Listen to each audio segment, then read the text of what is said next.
Welcome back to the Football Tragics. I'm your host, Aaron, joined here by Morty and Campo. How are we doing today, lads? We've got no Tony again. The man's busy. We're going to jump straight into it because this is a messy week coming up. We've got this review, we've got a preview, another review, whatever. We're going to jump straight into it. It's that Arsenal versus Newcastle game, lads. What were your thoughts on it? The early kickoff on a Saturday night? Not a bad watch this for an Arsenal fan, I suppose. Coming up against probably, currently the worst team in the league, right? In Newcastle, and comfortable 2-0 result. What do you reckon, Campo? Comfortable. Newcastle just threw nothing at them. Arsenal could have won this 4-0 quite comfortably with the chances they had, but they'll take it 2-0 and they'll move forward. Yeah. Well, I think your internet's going to be playing off a little bit. You did mention it was a bit rough, so that's probably as rough as Newcastle's performances this year. Morty, what were your thoughts on the game? It's pretty much as expected from Arsenal. They bounced back from their loss. They still look to play positive, but I don't know. They still looked a bit in and out of the game. I think sometimes they looked, 10 minutes there, they're almost letting them back in. They weren't getting creative, and then they found a way. Fair enough. That's what you got to do in a team. But they just looked disinterested, and I think if they're going to take that next step going forward, they need to be in it for 90 minutes. Yeah, I think with Arsenal, I think it's a matter of they can beat these dull teams, these average teams, but when they come up against any of the big boys, they struggle big time. And I mean, if they're sitting in fifth, that's not the worst way to place to be. But yeah, I think the later the season goes on, they need to start picking up more points. Teams around them, because I still think they're pretty underwhelming, so to speak. Good to see Martinelli straight off the bench though. Nice little goal there. I think he deserves a bit more game time, especially with Aubameyang. It's not playing great in the slightest. If I was, I'd probably be starting. Doing nothing. Exactly. So I was probably starting Martinelli. I think just this goal alone warrants a start, especially with Aubameyang's miss a couple of minutes into the game. Not a bit later in the game. So yeah, I think Martinelli should be getting a start pretty soon. Moving into this result here, Morty, Liverpool 4-0 over Southampton. I mean, it started brilliantly. What was it, 2 minutes in, Diego Jota off the back of a FIFA game, straight onto the actual pitch and scored a double. What do you reckon of this game? I think it just shows how weak Southampton really are. I think they've been scrapping some things for a while. I think that they've made a few people look all right, and they've come up against us and they've been trounced. I think bar their draw with City this year, I don't know. Yeah, they've got a couple of draws against United as well, but United haven't been amazing this year. But yeah, I think Liverpool at home you're obviously very strong. And when your strikers are on like they were this game, it's night and day really between these two teams. I think it was a comfortable result. Probably could have been, should have been a lot more. Well, it should have been almost 8-0 with the chances we had. They just spraying it at one point. When your centre back's coming and scoring with his feet, then you've got a few issues. But after this game, barring the next game's play, we had the top 3 goal scorers in the league. True. What were your thoughts, Camp, on this result? Obviously pretty comfortable for Liverpool. It was a training run. I said it in the prediction. It was going to be a training run. I said 4-0. Everything that I thought was going to happen in this game happened. It was just comfortable for Liverpool. Southampton didn't offer anything this game, and they got punished. Yeah, spot on. All right, we're moving to a boring game here. It's a Norwich 0-0 with Wolves. We're not even going to talk much on this game. There's really nothing to really say. Norwich, they're in decent form now, 3 unbeaten. This draw goes along with their couple of wins they've had recently. Wolves, the way they're sitting in the table, you probably think they should have done more with this game, but Norwich are on the up in a way, aren't they? They're, under Dean Smith, they look a bit rejuvenated. What do you reckon, Campo? I couldn't believe it. Here I am saying again last week, Wolves, good team, attacking team, and they offered nothing against this Norwich team. Norwich should have won this game. They had 2 really good chances that they burned. So I think it's 2 points dropped for Norwich in that sense, but they'll take any point they can get to get out of relegation. Yeah. More, do you agree with Campo there? Yeah, I think Norwich have quickly realised that they need to change up what they were doing, and they just need to start grabbing some points. And they look that way. They look a bit hungrier. They're not playing much better. They're playing a different style. They're trying to hold the ball. They're trying to get the men behind the ball. They're not doing that free throwing Norwich that got one win out of 30 games. They're going to get some draws and some closer games this time. So. Yeah, as Campo said, you said like a draw here is not a bad result. I think 3 on the trot for them would have been unbelievable, really. So to take a point here, take 7 from a possible 9, the last possible 9, that's ideal for them. And we once said that this team was not going to get anywhere close to Derby's record, but now that's comfy. They're more worried about not finishing 20th, I suppose, with Newcastle looking pretty average. What about Palace versus Villa? So this is Stevie G's second game in charge, and he's got another win. Morty, take us away with this one. I was honestly surprised. I thought, Gerrard, he's proven he's a decent coach, but I mean, same with Vieira. I guess they're both in their first year, but Gerrard's probably 2 weeks in. I think Palace probably should have had the win, considering how badly Villa were playing beforehand. But I don't know what he says in that dressing room, but he's getting these players up and about. They're doing something. So maybe they're just achieving what we expected from them, I guess, to a certain degree. Like I don't know whether it's actually Gerrard coming in yet that's done much, because for a football team, 2 weeks, it shouldn't really change that much other than maybe morale. But fair play to them. Whatever they're doing it right. So.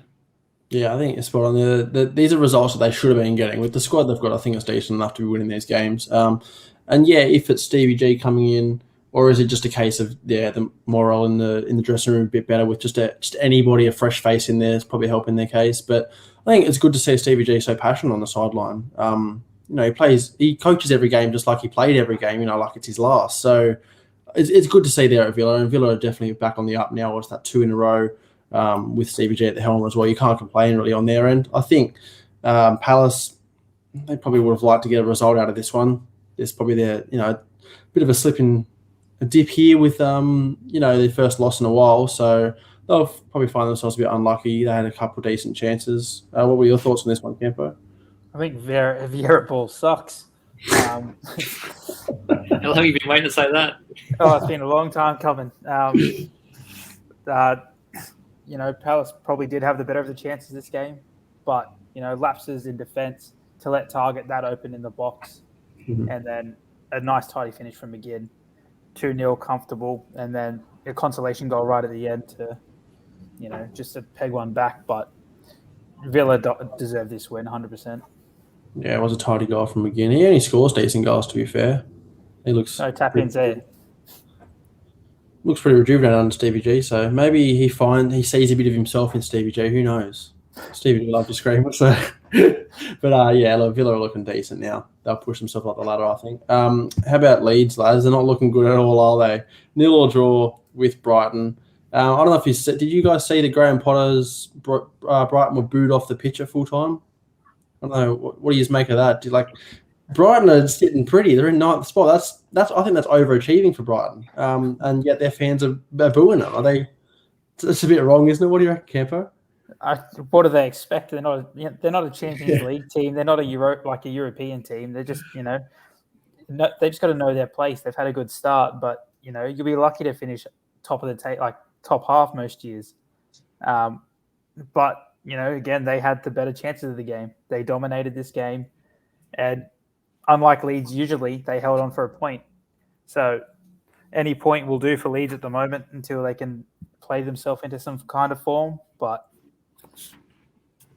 so you do think that any point will do for Leeds? You don't think they need more at this stage? Do you think it's getting a bit worrying now with those bottom 3 teams or 3 and 6 points behind them? Do you think that's a bit of a worry? Or it is a worry, but just keep getting your points where you can get them. Because if they lose that game, they're only 2 points behind the drop. So it's just going to have to be a long, long season for Leeds, at least until January. We'll see what happens there if they recruit. What do you reckon, Morty? Do you agree with Campo there? Oh, I think so. This is much like Everton last year. They peaked way too early, and if this was the opposite, they were in dire form and they picked up a few draws and still in the same position, Brighton fans would be happy. We're talking about a team that didn't recruit no one. They let Ben White go and realistically, like they let all these players go. They signed, absolutely no one otherwise that Cucurella, and they're sitting ninth. This is the same team that was on the verge of relegation last year. So, yeah, I don't know what delusion they've got through in their head, but they just need to grow up. Yeah, well, three draws in their last four. It's not ideal, but yeah, they're overachieving it. I think they're in ninth. You can't complain if you're a Brighton fan. I don't know exactly what those fans were going on in the end. I think Graham Potter's reaction to that was spot on, really, just shaking it off. I don't know what you guys are expecting from us. But yeah, Leeds have got their work cut out for them, and so do Everton. Like you just mentioned there, they peaked too early, didn't they? They won their first, 4 games or 3 games or something, and now they've got like 3 points in the last 21 or something. So Brentford 1-0 over Everton. It's a good result for Brentford. They've bounced back because that's their first win in a few weeks. Keeps them in that mid-table range. Everton, on the other hand, are slipping down fast, aren't they, Morty? Undercover Rafa Benitez doing us proud. Is he potentially going to get the sack this season, do you think? Or what do you reckon? Will they do it? I don't know. I'm not going to say he's a bad manager, but I don't think Everton can keep him. It was a hard enough sell getting him to coach the team to begin with, let alone a failing Rafa Benitez at Everton. So, yeah, I think, even regardless, I think he's probably gone at the end of the season. I don't think he doesn't look happy there either. So, no, I can't see him being a long-term manager. Everton, it's funny because they have a lot of money. They're actually one of the richest clubs in the league. So why they're not spending it, I don't know. I think if you give Rafa the money to spend, he can probably turn this team into decent. But some of the players they've got there, like Dominic Calvert-Lewin, he's injured, so they've got no one. They're playing Solomon Rondon, and he's not there. Alex Iwobi, he's shocking. So until they start getting some better names in there, it's going to be a long season for them, and they need to bounce back because one draw in the last 4, and the other ones have been defeats. It's not good for an Everton team that should be doing better. What do you think, Campo, the situation? And Brentford, give them credit? Give Brentford credit, but, if your team loses your top 2 strikers in Richarlison and Calvert-Lewin, you're going to struggle. And then to have, Damari Gray on the bench, and you're playing Gordon and Iwobi over him, I don't know what Benitez is doing. They have a good team. Even Fabian Delph, he's better than half of that team. He's a very good centre defensive mid. I think it's poor team selection in my opinion. But when you lose your top 2 strikers, you're always going to struggle to find goals. Spot on. All right. Well, you spoke off air about this result in Man City, Campo. Points gained for sure, with obviously a few results elsewhere. City, they're back a point behind Chelsea.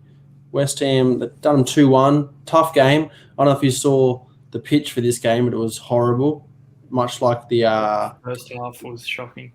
Yeah, so the snow coming down. And obviously, one of the games that's missing here is the Burnley Spurs game, Campo. You didn't have to worry about talking about your team this week because it's been postponed, so that's where that game is. But West Ham, loss here against City away from home, still keeps them in 4th, but they're 2 losses in a row now, and City 3 wins in a row. They're back on the up. Campo, what were your thoughts on this game?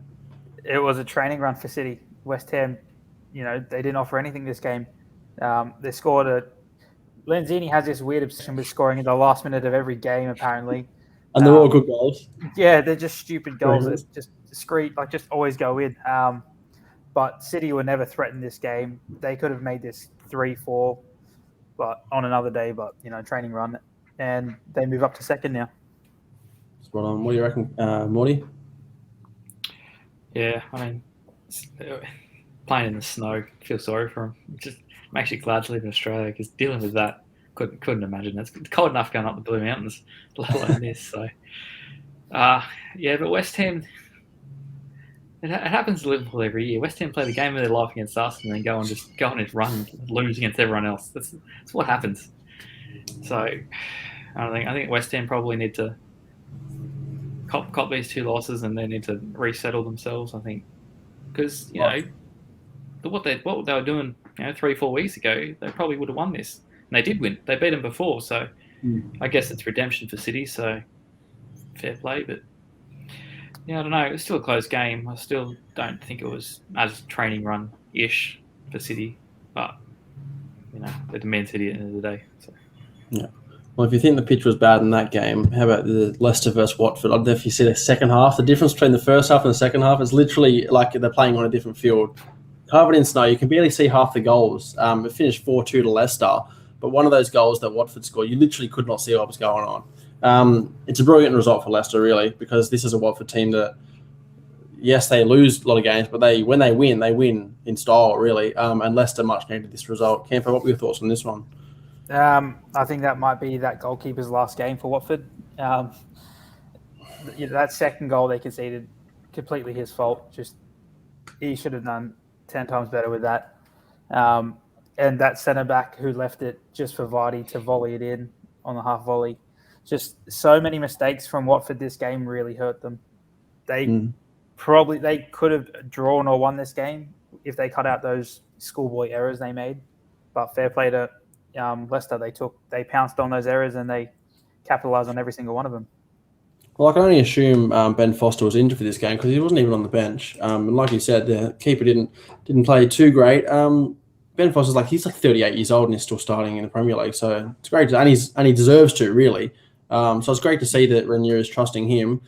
Up the other end of the field, that Emmanuel Dennis scored another nice goal. If we could really see it, it was hard to see. But yeah, it's a good result for Leicester. It was a very back and forth game. What were your thoughts on it, Morty? Yeah, I'd like to see VAR come into this. I want to see them draw the little lines with all the snow on the field. I want to see what happens when they do that. So screw VAR. But yeah, I think Watford, it's pretty much Watford performance. They still look good in patches. They fell asleep for the other half of the game. Leicester. Brendan Rodgers loves these sort of games. He just goes, screw it, throws it out there, and he'll get battered for the next 4 weeks after this. But he'll hold on to this win, and he'll only hold on to this win. So fair play to him. But yeah, Ben Foster, I mean, if he played this week, I think I heard it on Pitch Side that he would have gone the most minutes in the Premier League, taking over Gary Cahill. So that's saying something for a 38-year-old goalkeeper. Still going in the league. So, and he's been out of the league too, so props to him. All right, well, we move into the final game of the round. I don't have Tony here, unfortunately, but I don't think he'll be he wouldn't say much too different, really. Chelsea 1-0 with Man United. It was frustrating to watch as a Chelsea fan. We started right. We were saying, Campo, you and I were saying, if Hudson-Odoi scores that early chance, it's going to finish 4-0 because United then have to attack. The longer it goes on, United are loving it. They can put men behind the ball and just frustrate us, and that's exactly what they did. Second half, still 0-0, and then Jorginho. What he's trying to do there, I'm not too sure. I don't know why he doesn't just head that back clear. Tuchel's come out and said that the floodlights affected him. I don't know what's going on there. That's a cop-out. And yeah, they go at 1-0, and I'm thinking, here we go. They're going to throw even more. I'm going to throw some bench players on the field as well and put them behind the ball and frustrate us. We get a penalty, deservedly so. Does anybody have any arguments with that penalty call? Because I've seen people online saying it's not a penalty, but I can't believe that. Campo, you would agree with me. Morty, do you have any thoughts? Oh, to be honest, I didn't even see the penalty. I just saw Jorginho's stuff up in the middle of the pitch. But yeah, look, Jorginho redeems himself there. And 1-0. We had a couple of decent chances to win it. Rudiger could have won it at the very end. It's not the worst result. It's a frustrating result at home. United will be licking their lips, the fact that they've managed to escape here with a point, I think. And our winless running as United extends to 8 games. So, yeah, frustrating, but it's not the worst result. We're still top of the league. I can't say too much more.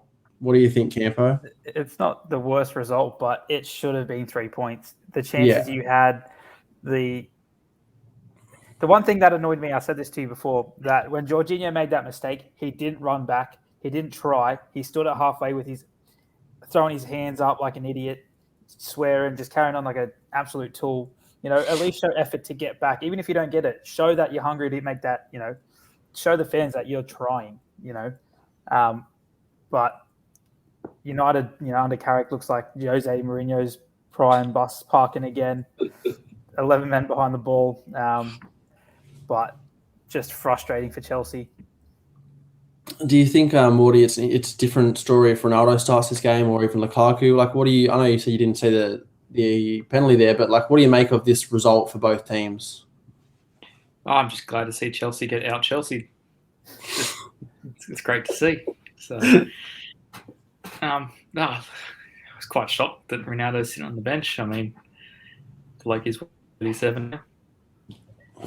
Yeah, 37. Something like that. You know, and I think no Maguire, no problems. No, Tony's quote just carries at the wheel. So here we go again.